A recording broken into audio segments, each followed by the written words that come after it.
子祥访谈录 Real People, Real Story. I think it's a little bit dangerous. A little bit. I heard there is a new term called parachute kids. Yes.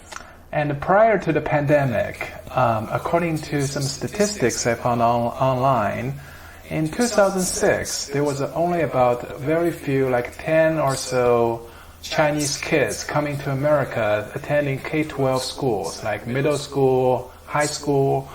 There were only like 10 or so. But all the way to 2015 and 2016, the number skyrocketed to about 35,000 people. I believe it.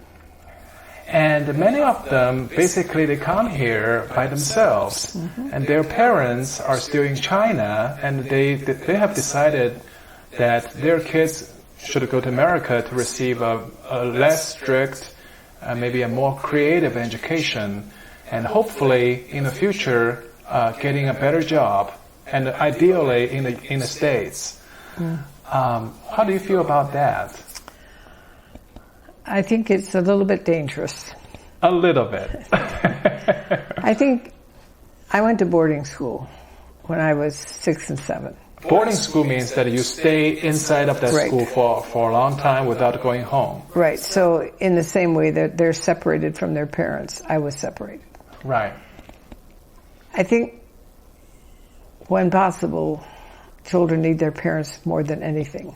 Right. You know, so that's right off the bat. And so I was 39 and again trying to understand my story and realized how deep that separation was. And the issue of, you know, families and attachment and so forth.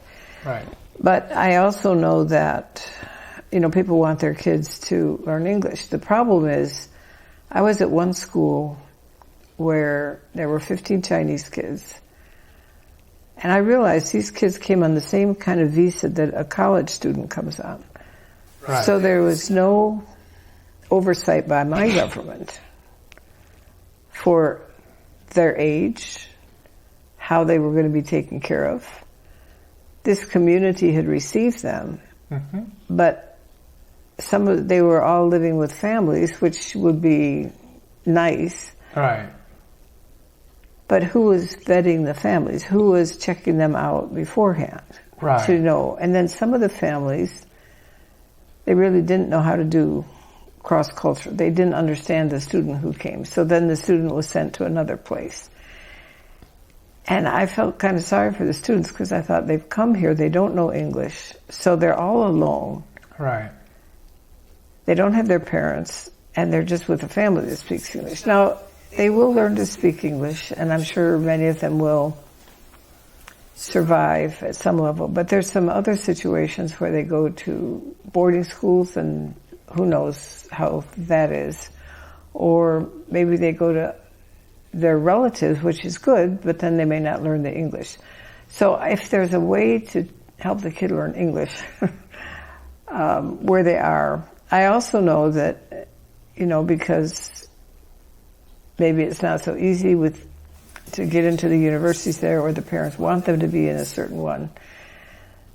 I understand that, but I wouldn't I've heard of kids who are coming like in grammar school, in the first, 8th grade. Right. That's too young. Maybe by the time they're somewhere in their teens and they have developed a little more of their own independence and that kind of stuff, you know, that it could be. But I would never send a young child just to go and just to go like that. Because you don't know the family, but also it's just the emotional attachment with family. Children, there's something called attachment, and John Bowlby did a study of that in the war when he was in England, and the kids who were sent away from their parents for safety. But he said when children are sent away or go away or there's this break, first they go through grief. They're sad. Right. Whatever. Then they go through despair. It's never going to change. If I cry all night, nothing's going to change.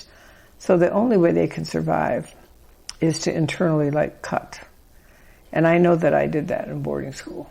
internally cut. It's like you pull down a screen. It's you detach and you don't let yourself think about it. If you read my letters from second grade, at first I'm saying I miss them and I'm saying this. And then I come back after Christmas and I tell them how much I miss them. I wish I was home. And after that, I don't talk about my feelings anymore. I talk about other things and do my brothers miss me and this and that. But I never say, I miss you again.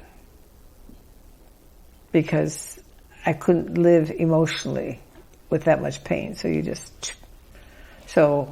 Then, anyway, I think people should be very cautious. You close the door to the past. You close the door to the past because you can't do anything with it. Right. And so then how do you open that again later?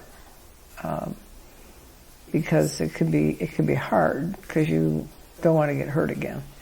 Anyway, I understand there are some reasons that it can happen, and like I was grateful I didn't see my parents for 4 years from high school, but I was living with my grandmother, so I was in a safe family situation. Right.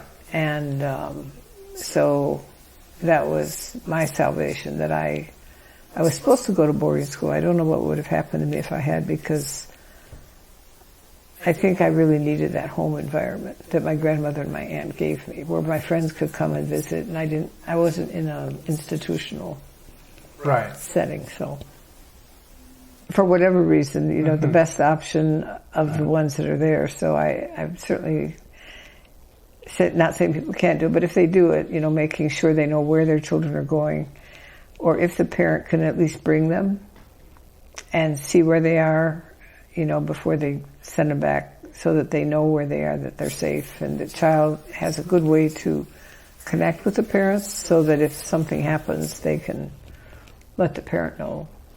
I can see that it can happen, but just be careful. After many, many years, you have given all the talks you want to give, you have written all the books you want to write, and one day you need to leave the world.